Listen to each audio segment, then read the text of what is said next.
This is the issue, and I am the ghetto man. Today's issue is democracy a disease? Stay right there. We'll be right back. Lies! Lies! All lies! All governments lie! Alexander Hamilton warned us that, quote, our real disease is democracy. Democracy is a disease. And you're going to soon find out that it's also a mental disorder. Democracy is a sanctuary for pure evil and is strangling freedom worldwide and is killing our Republican form of government. It is home to the most reprehensible political ideals on the planet. It caters to fascism, communism, socialism, Nazism, and any other vile totalitarian political ideal that can be conjured up from the minds of the reprobate. Our founding fathers gave us clear warning that democracy is the vilest form of government there is. Not one of the worst, the worst form of government there is. Democracy is the bottom of the political barrel. It falsely promotes a majority rule form of government when in fact it isn't a form of government at all. It's just a process. And it is just a process only.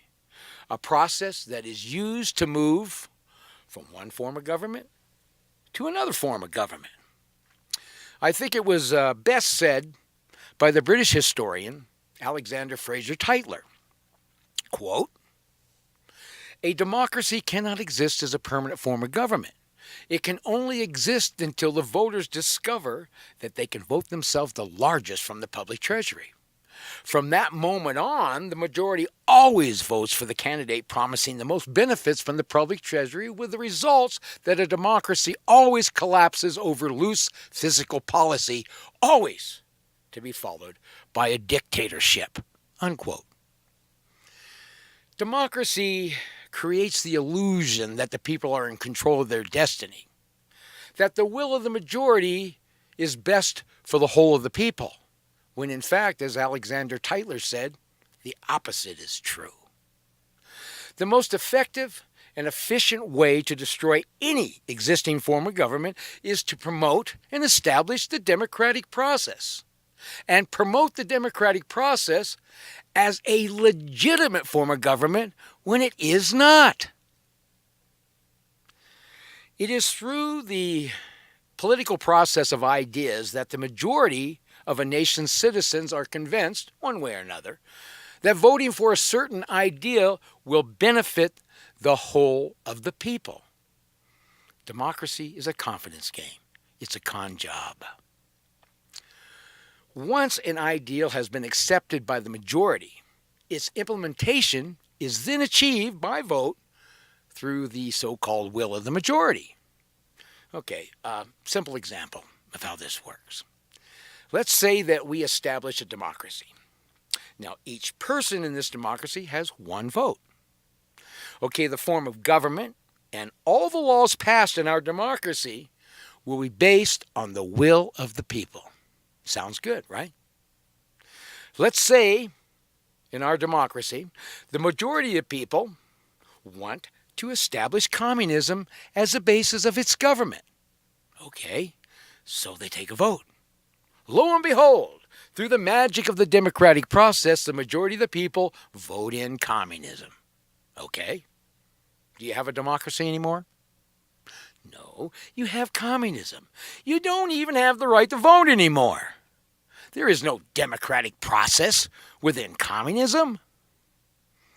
With one vote of the majority, the whole idea of freedom that surrounds democracy is gone with the wind. And it's done through its own process, the democratic process.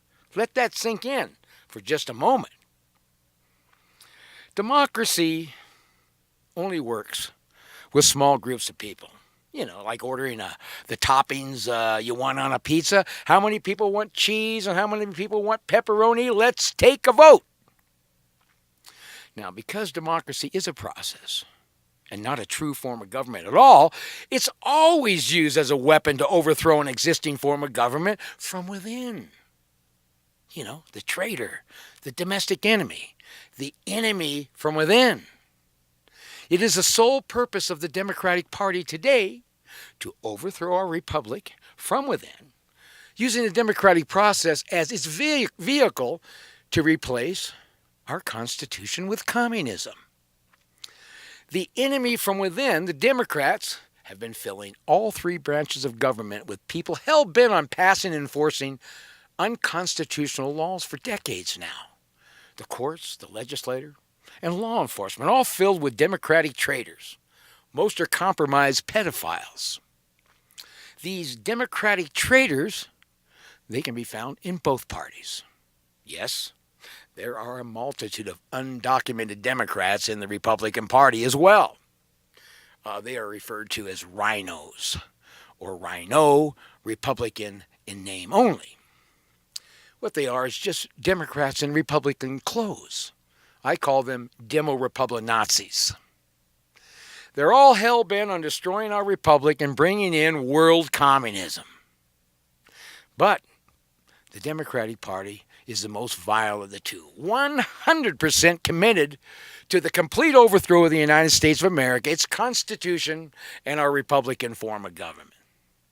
The people that promote democracy are the domestic enemy that every military person has taken an oath to defend our constitutional republic from. How did it get this way? Well, in 1954, the United States adopted the 10th plank of the Communist Manifesto. You know, free education in public schools, our sacred cow. Now, I will cover the 10 planks of the Communist Manifesto in what's going to be probably a 10-part series of shows. And that way we can break it up into smaller shows so that we don't have to try to absorb all 10 planks at once. And then we can incorporate all the shows together, and you can see right where we are today. See, it was through the public school system that all of us were introduced and indoctrinated into the democratic process. What we were taught is a foreign and alien ideology. Democracy isn't part of our law, isn't part of our political process. We were never taught what our nation's true form of government is, and that's a constitutional republic. And this was done for a reason. We were taught that democracy was a good thing so that we could be manipulated and controlled through that process. Democracy is a perfect control mechanism. It's funny because you won't find the word democracy anywhere in the U.S. Constitution, nor will you find one good word about democracy from any of our nation's founders. Our nation's founders hated democracy, and they made that fact abundantly clear. You know, we were lied to. Now, our country has a dangerous, real enemy, a traitorous domestic enemy, and that enemy is democracy. Now, for further education on democracies, please check out my other videos on the subject, and I will add the links below. And remember, if you're politically correct, then you're legally wrong. And if you're not part of the solution, then you are the problem. I am the Ghetto Man. Thank you for watching. Please subscribe to my channel, and please share my videos.